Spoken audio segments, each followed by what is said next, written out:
ইমরান আহমেদ, আপনি জানতে চেয়েছেন হালাল উপায়ে ইউটিউব থেকে আয় করার কোনো সুযোগ আছে কিনা, থাকলে কিভাবে। কোথাও এর কোনো সঠিক সমাধান পাচ্ছি না, এই বিষয়ে একটু আলোচনা করলে আমি সহ হাজার ইউটিউবার উপকৃত হতে পারি। বা ইমরান আহমেদ, ইউটিউবে হালাল উপার্জন করার উপায় আছে, আর তা হলো আপনি যে ভিডিওগুলো ইউটিউবে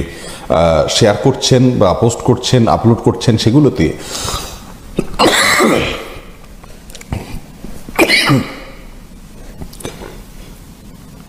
সেই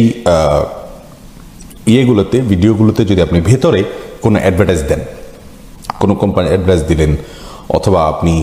কোনো পণ্যের অ্যাডভার্টাইজ দিলেন, সেটি আপনার নিয়ন্ত্রণে যদি থাকে, অ্যাডভার্টাইজটা আপনি নির্মাণ করলেন অথবা যারা নির্মাণ করেছে সেটা যদি আপনি দেখে সেখানে কোনো হারাম পণ্যের অ্যাডভার্টাইজ দেওয়া না হয়,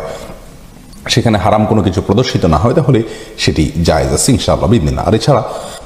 ইউটিউব কর্তৃপক্ষ যে অ্যাডগুলো দিয়ে থাকে, অর্থাৎ তাদের মাধ্যমে যে অ্যাডগুলো আমাদের ইউটিউব চ্যানেলে শো হয়ে থাকে, সেগুলো জায়েজ নেই। তার কারণ হলো সে সমস্ত অ্যাডগুলোর মধ্যে হারাম পণ্যের অ্যাডভার্টাইজ দেওয়া হয়, আবার সেখানে হারাম কোনো কিছু প্রদর্শিত হয় অ্যাডভার্টাইজের মাধ্যমে, যার কারণে সেটি জায়েজ নেই, ইসলাম শরীয়তে সেটি নিষিদ্ধ।